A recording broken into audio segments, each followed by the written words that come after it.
Good morning, my friends. Lama Jigme Gyatso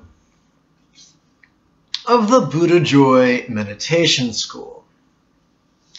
Now, clearly this isn't Buddha. This is a statue depicting Buddha that I acquired from a vendor who interfaces with Amazon.com. Now, here are some things I like about this statue.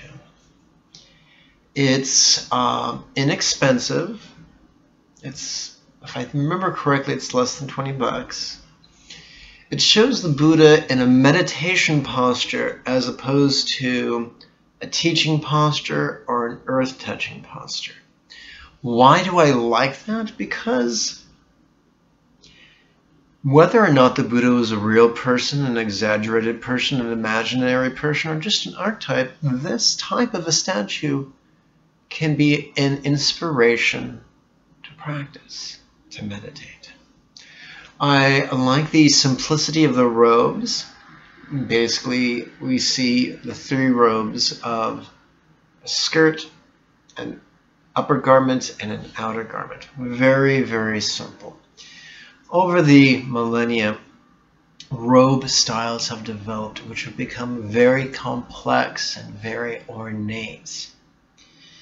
And this is interesting. You see, fundamentalists tend to view robes ritualistically and ceremonially, whereas liberals are much more pragmatic. When it's cold, they bundle up. When it's warm, they take off a garment or two.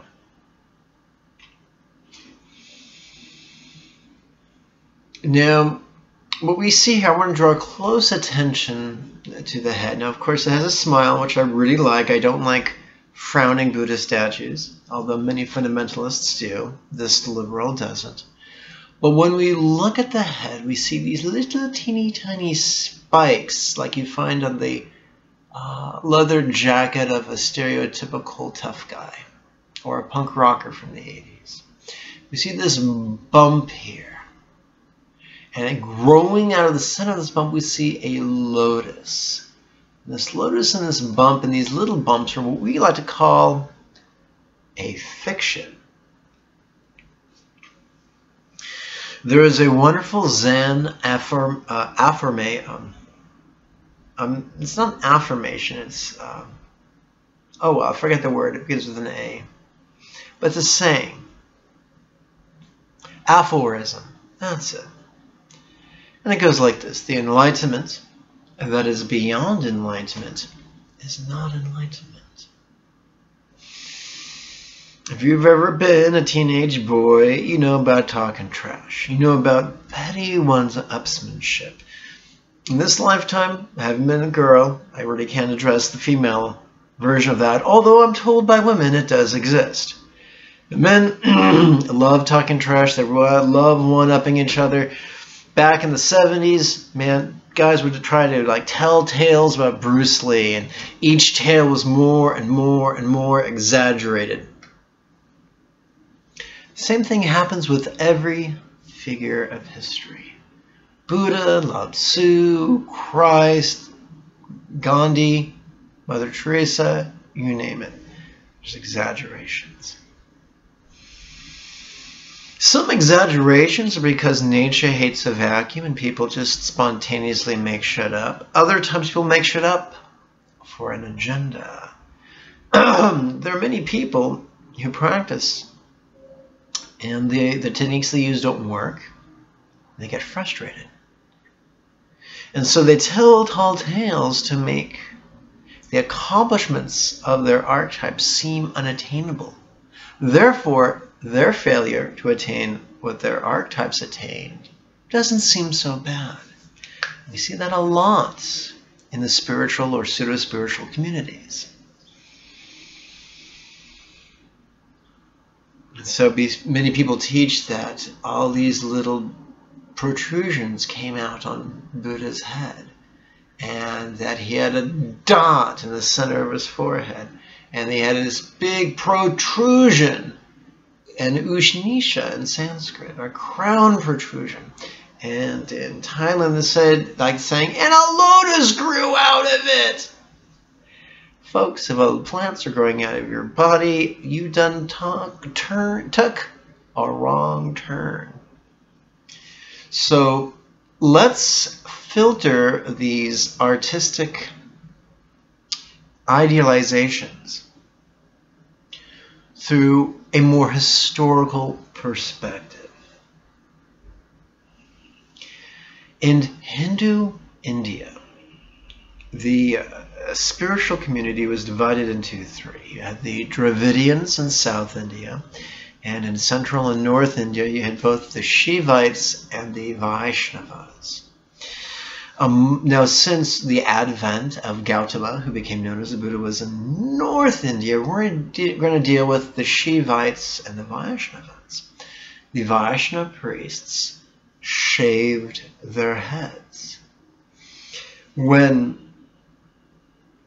the rise and the popularity of Gautama's teachings and the worship of him, which he never endorsed, although the Vaishnavas claimed him as their own, proclaiming him to be an avatar of Vishnu, and teaching that Buddha shaved his head, and that all his nuns and monks kept shaved heads as well.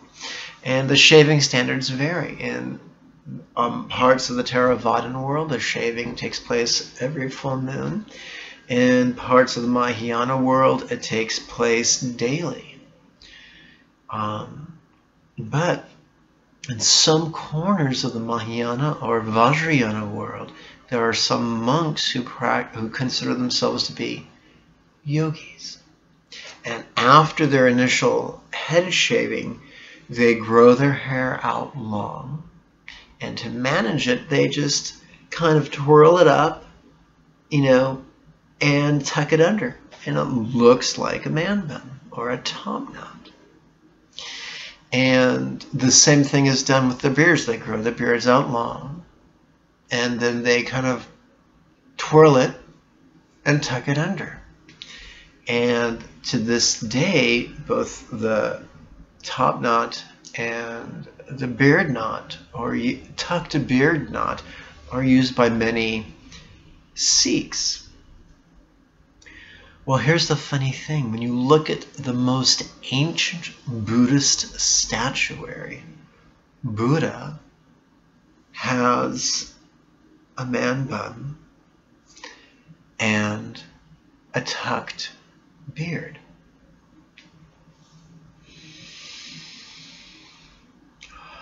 In the most ancient statuary, he's not depicted as a supernatural being. He's depicted as nothing more than a contemplative. A contemplative who offered techniques to those who requested them. Easy peasy lemon squeezy. You see, the most important thing about Gautama, who was known as the Buddha, wasn't the fact that he asked to be worshipped, because he never did. It wasn't because he claimed to be divine, because he never did. It wasn't because of his miracles, because he didn't teach that. The radical thing about Gautama the Buddha is his flavor of meditation. It is completely unique in the Indian subcontinent, and it has been preserved quite well in a text known as the Mahasatipatthana Sutta, or the Greater Discourse upon the Four Bases of Mindfulness. I call it Buddha's Longer Meditation Manual, and I offer a free translation of it on my website. You can acquire it by looking below the video. There's a button that should read Show More. Give that bad boy a click and follow the links. Many years ago, after first shaving my head, I let my hair grow out, and I had curls down to my shoulders. I looked kind of like a Jewish Jimmy Page. only without the dangling cigarette, because, you know, health.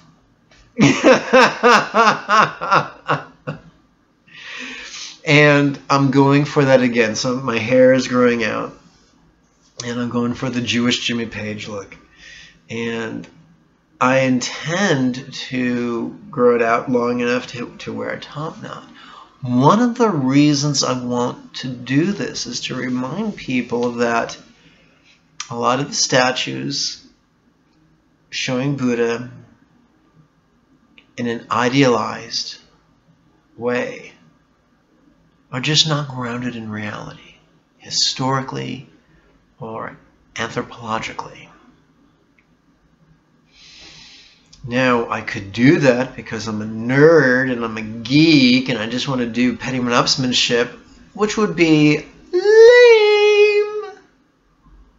Or I could do this to say, hey, if the art about Buddha is distorted, could some of the teachings about Buddha be distorted? Could some of the beliefs about Buddha be distorted? Could some of the techniques that are taught in his name today be absolutely distorted? So many people come to me and say, dude, I would love to meditate, but I can't enter the state of no thought.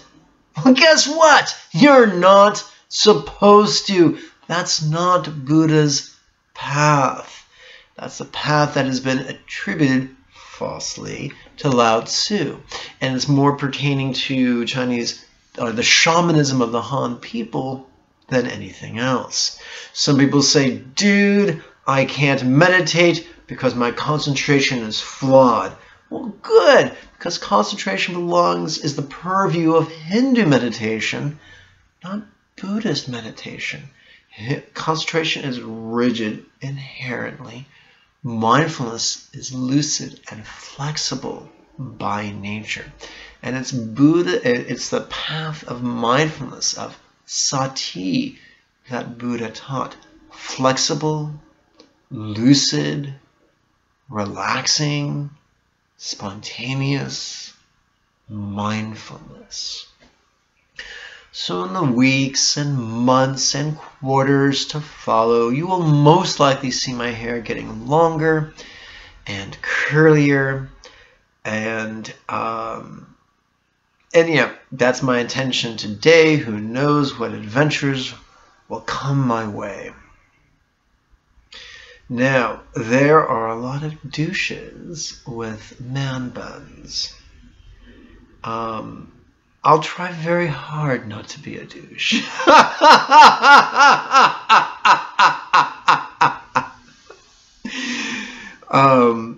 I don't think for a second having a top knot makes one more or less spiritual. I'm doing it because I'm trying to make a point that most likely, if Buddha existed, he had a top knot and a tucked beard. Some statues he had a beard that was tucked, and other statues that had a beard without a mustache. That's most likely a cultural affectation throughout most continents. Fundamentalist circles that tend to equate spirituality with effeminism. In other words, you can't be truly spiritual if you have enough testosterone to grow a full beard. That would explain why so many paintings of various spiritual figures are given an effeminate appearance. No, there's nothing wrong with being effeminate. There's nothing wrong with being butch. Neither are effective ways of evaluating what's going on the inside. You can be butch as fuck and still be compassionate. You can be as effeminate and hell and still be a bastard. It doesn't matter. At this point in my life, I don't intend to grow the full tucked beard. I'm just going to focus on the long hair and the Jewish Jimmy Page look. For those youngins, Jimmy Page was the lead guitarist for Led Zeppelin. If you don't know who Led Zeppelin is, then I weep for the species.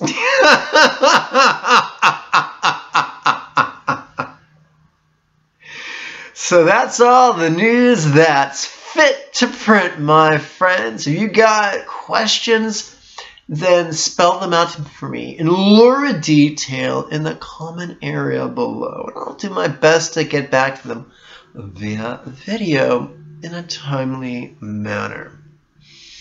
Now, bear in mind I'm saying questions, not accusations or posturing or debates. You know, debating is like masturbation. You can do it all you want. I'm not going to give you a hand. But if you're good-hearted and you have a sincere question, I'll do my best to address it. The next series of weekly webinars. When does the next series of weekly webinars begin? Let's see. Next series of meditation classes. The Wednesday series of meditation classes begin May 4th. Most likely in or near Burbank, California. And if that's too far for you, you can participate over your webcam for a live webinar simulcast. How do you register? Simple. Find that previously mentioned button that reads Show More. Give that a click and follow the appropriate link. May you and yours be healthy and happy. Don't get caught up in the lies people tell the tourists, and meditate twice a day. Bye now.